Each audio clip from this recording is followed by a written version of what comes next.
الحمد لله نحمده ونستعينه ونستغفره ونعوذ بالله من شرور أنفسنا وسيئات أعمالنا من يهده الله فلا مضل له ومن يضلل فلا هادي له وأشهد أن لا إله إلا الله وحده لا شريك له وأشهد أن محمدا عبده ورسوله يا أيها الذين آمنوا اتقوا الله حق تقاته ولا تموتن إلا وأنتم مسلمون يا أيها الناس اتقوا ربكم الذي خلقكم من نفس واحدة وخلق منها زوجها وبث منهما رجالا كثيرا ونساء واتقوا الله الذي تساءلون به والأرحام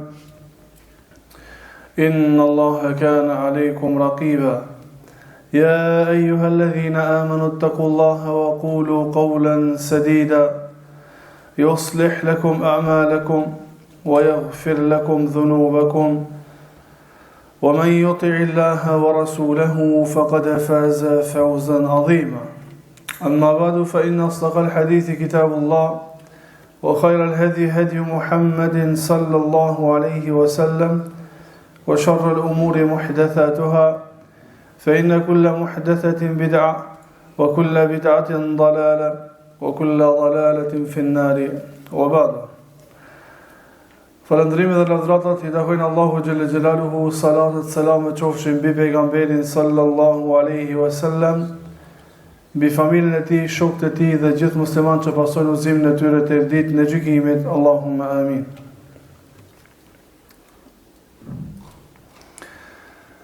Tha Allahu në Kur'an: "Wa dhakkir fa inna dhikra tanfa'ul mu'minin." E ti Muhammed përkujtoj ata se më të vërtetë përkujtimi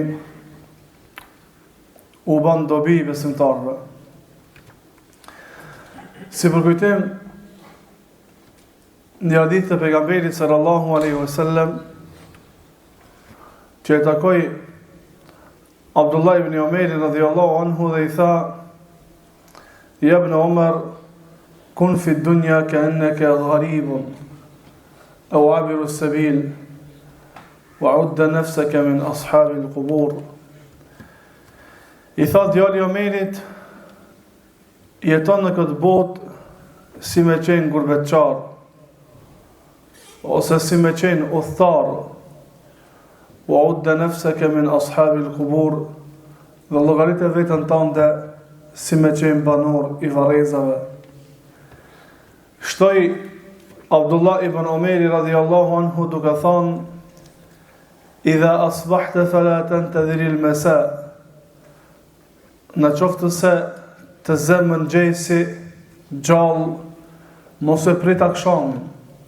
Wa idha amsayta fala tantadhir as-sabah.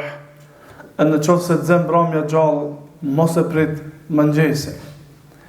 Ky hadith I shkurtër I pejgamberit sallallahu alaihi wasallam dhe këto fjalë të shkurtra të Abdullah ibn Umar radhiyallahu anhu janë rregull e artë në bazë të cilës duhet besimtari me jetu jetën në këtë botë.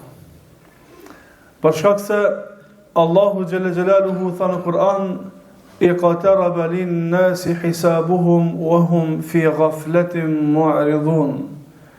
Njerëzve u është afru momenti dita e llogarisë. Allahu po thot iqtaraba, u është afru dita me dhënë llogari.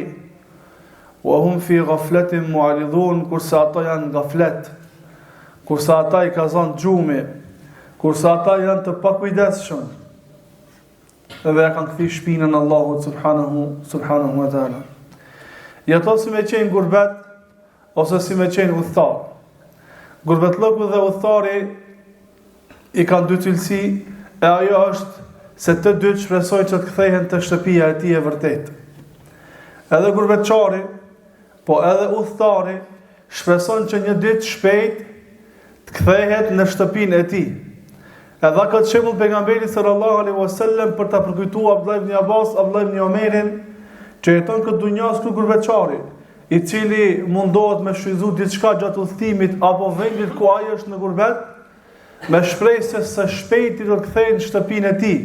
Edhe ti shfrytëzoj këtë dunja dhe çakon ta me shpresë se shpejt, shumë shpejt, ke me lanë këtë vend të gurbetllëkut, ke me lanë këtë vend të udhëtimit dhe do të nisesh, do të arish në shtëpinë tonë të vërtetë. E shtëpia e vërtetë e besimtarit apo njeriu në përgjithësi, edhe besimtarit veçanti është xheneti i Allahut xhalla xhelaluhu. Tabiatin, karakterin, natyrshmërinë, të cilën neve ka krijuar Allahu subhanahu wa taala, është e përputhur me jetën e xhennet. Trupi jon, shpirti jon është krijuar për xhennet. Po jemi në këtë dunja në udhtim. Udhtim ky që shumë shpejt do të mbaron. Udhtim ky që shumë shpejt do t'i vjen fundi. Lumë për atë i cilin këtë udhtim ka marrë bagazh me veti. Lumë për atë që në këtë udhtim është nis me përgatitje. E përgatitja e besimtarit në këtë botë është imani. Përgatitja e besimtarit në këtë botë është tauhidi. Përgatitja e besimtarit në këtë botë është devotshmëria, është afrimi te Allahu subhanahu wa taala dhe pejgamberi sallallahu alaihi wasallam. Tha Abdullah ibn Umeri, tha pejgamberi sallallahu alaihi wasallam, "Wa udda nafsaka min ashabil qubur." Dhe llogaritë vetën tonë se e banori i varrezave. A i dim na që çdo natë që bim me fletë me pushu, ngritet shpirti. Pastaj kujna don Allahu me ja kthy ja kthen. Kujna don mos me ja kthy nuk ja kthen. Kur bim me fleta, a e kemi parasysh këtë gjë? A e kemi parasysh që në sabah mundet mos më kthy shpirti më? Mundet me nal Allah subhanahu wa taala. E kur vjen shpirti sabah dhe ngriti me fal namazin e sabahat, çka ka në sunet prej duave? Alhamdulillahi alladhi ahyana ba'da ma amatana wa ilayhi an-nushur. Falënderimi i takon Allahut dhe ai është i lavdruar i cili na bani me qenë të gjallë pasi që ishim të vdekur dhe tek ai është kthimi. Kemi qenë të vdekur. Dhe Allah na ka dhënë shpirtin, na ka dhënë edhe një shans. Që na me i përmisu gabimet që i kemi bë, me i përmisu lëshimet që i kemi bë, me fitu kënaqësinë e Allahut subhanahu wa taala. Tha Abdullah ibn Umeri radhiyallahu anhu, në qoftë se e zëm mëngjesi, mos e prit mbrëmjen. Prej mëngjes deri mbrëmje, banu gati për takimin me Allahun. Banu gati me istighfar, banu gati me tauhid, banu gati me përmirësim të vetes. Kështu për ditë jeto. Mos jeto në këtë dunja sikur me jetu sikur me vdek pas 200 vjetëve. Bana hesab se mbrëmje kemi vdek. Dhe jetoj e ditën tash. Kur zëm mbrëmja, bana hesab që në mëngjes kemi vdek. Deri në mëngjes kemi vdek dhe jetoj e natën pastaj. Do ta shkojmë që do të përmirësohet gjendja jonë. Tha pejgamberi sallallahu alaihi wasallam, "Ni'matani maghbunun fi kathirun min an-nas." Dy begati janë që njerëzit nuk e dinë vlerën. Koha e lirë edhe shëndeti. Apo me përkthye kështu bashkëbukfal i bie dy begati janë që njerëzit në ato begati punojnë në humbje. Dy begati Allahu ja ka dhënë njerëzve, e që njerëzit me këto dy begati punojnë në humbje së herë. Pjesa dërmuese e njerëzve. Maghbun do me thonë me shit një mall shumë lirë.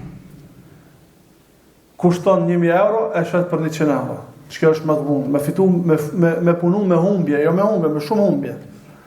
Ose me e blen një mall shumë më shtrenjtë sa çmimi real. Kushton 100 euro, e blen 1000 euro. Kështu është raporti njeriut me kohën e tij edhe me shëndetin e tij. Sa kemi kohë të lirë, e harxojmë për së koti. Pastaj vjen një periudhë për sa të kohë që ke harxuar për së koti, pagun pare. Që t'jesh i lirë. Jep mund. E investon djersën tane, pasurinë që ke fitue, që të fitojsh në kohë. Që të fitojsh ti në kohë të fitojsh. Se ki shfrytzu kohën kur është dashur, ose për shëndetin. Le ta shfrytëzojmë shëndetin dhe kohën e ri për ta kënaqur Allahun subhanahu wa taala, për shkak se përfundimi jon, për shkak se përfundimi i udhëtimit ton është shumë afër dhe takimi me Allahun është i vërtetë pa pikë dyshimi. Subhanakallahumma bihamdik, ashhadu an la ilaha illa anta, astaghfiruka wa atubu ilaik.